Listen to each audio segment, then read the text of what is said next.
there, welcome back. So imagine you are strolling the streets of Paris and you decide to stop and have a leisurely lunch and you're trying to decide where to go.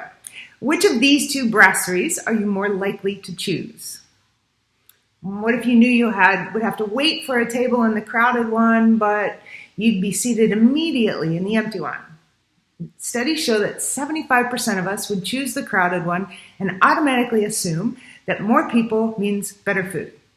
What if I told you that the photo of the empty restaurant was taken when it wasn't open and it has much better reviews than the crowded one? Statistically speaking, you'd likely still not choose it because you have already made the assumption that it doesn't have good food. This is a perfect example of how unconscious bias leads us to draw inaccurate, incomplete, or counterproductive conclusions without us even knowing it. These are mental shortcuts that the brain takes all the time, even at work.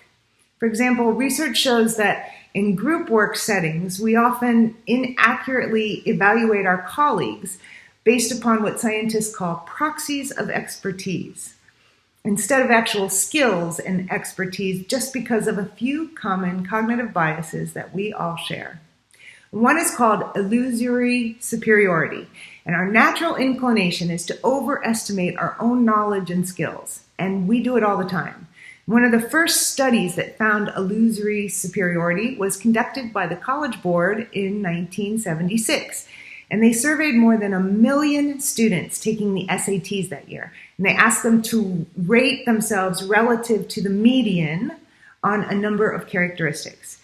70% of the students self-reported above the median on leadership ability, and 85% put themselves above the median on interpersonal relations, and 25% rated themselves in the top 1%. Another common bias that has significant implication in the workplace is the similarity bias, or people like me bias. We subconsciously align ourselves with people who are like us and subconsciously disregard the ideas of people not like us. For example, let's say you enjoy some friendly banter with John about your shared passion for baseball. The similarity principle maintains that you are much more likely to subconsciously support John's ideas in a meeting just because you share that common interest. Conversely, you're much more likely to subconsciously dismiss the ideas of someone with whom you share nothing in common. Research shows that similarity is one of the biggest factors influencing hiring and employee evaluation practices.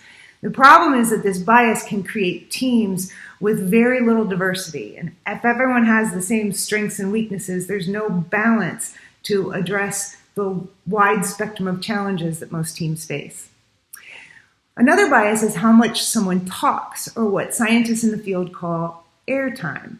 And how much someone talks has much more influence than experience, studies show.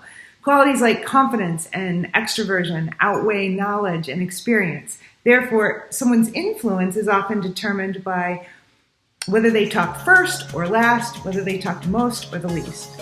If you're a leader who wants to get the most out of your team, speak last and say the least. As with many of our behaviors we can't see ourselves, understanding cognitive bias is the first step in overcoming them. And if you want to learn more about how bias influences our behavior and decision-making personally and professionally, check out my blog.